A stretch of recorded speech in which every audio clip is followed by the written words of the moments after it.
যখন আমরা এখানে পৌঁছালাম তখন বুঝতেই পারিনি সামনে আমাদের জন্য অপেক্ষা করছে এতটা শান্তি, এতটা সৌন্দর্য। রিসর্টে ঢুকেই প্রথমে যে জিনিসটি মন ছুঁয়ে গেল সেটা কোনো বিলাসিতা নয়।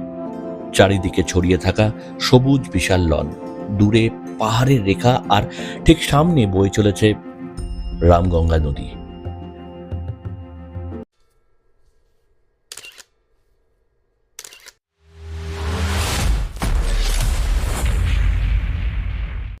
নদীর জলে পাথরের ধাক্কাকে যে শব্দটা তৈরি হচ্ছিল সেটা এই রিসর্টের সবচেয়ে সুন্দর সঙ্গীত।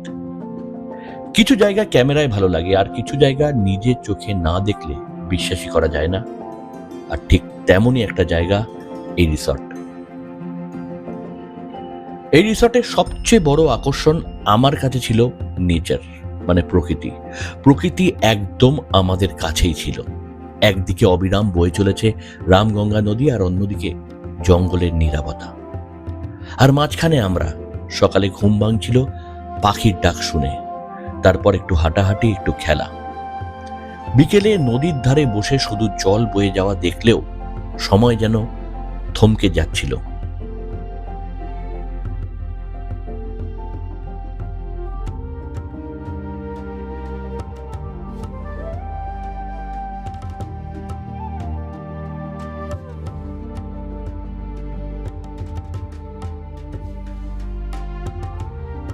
এখানে এসে বুঝলাম সব সময় অনেক কিছু করার দরকার হয় না। কখনো কখনো শুধু প্রকৃতির মাঝে কিছুটা সময় কাটানো সবচেয়ে বড় বিলাসিতা।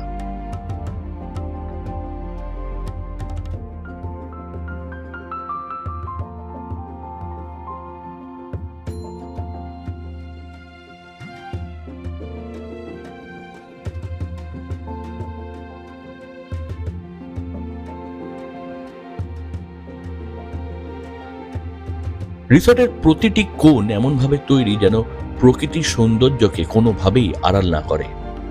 সবুজের মাঝে কটেজ, পরিচ্ছন্ন পরিবেশ, আন্তরিকতা, আতিথেয়তা, আর চারদিকে এক অদ্ভুত প্রশান্তি। সব মিলিয়ে মনে হচ্ছিল যেন শহরের ব্যস্ত জীবনটা অনেক দূরে ফেলে এসেছি।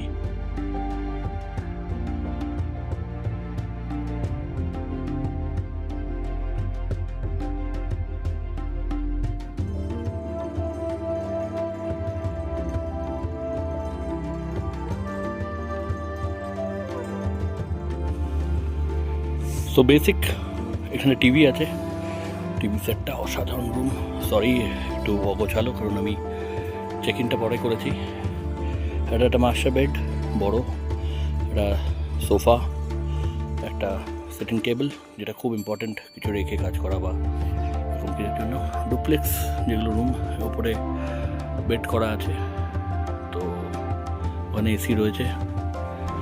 তো ওভারঅল দারুণ ফিলিংস, মানে আমাদের টপ। এখানে আপনার ওপেন ক্যাবিনেট টাইপ করা আছে, একটা মিরর রয়েছে, আর অসাধারণ একটা বাথরুম যেখানে সব কিছুই রয়েছে, যেটা এখন মডার্ন দিনে লাগে। তো এই সিঁড়ি গিয়ে একটা বেড। চলো বাইরের ভিউটা দেখাই। আজকের দিনে এমন জায়গা খুব কমই আছে যেখানে মোবাইলের স্ক্রিনের চেয়ে প্রকৃতিকে দেখতে বেশি ইচ্ছা করে।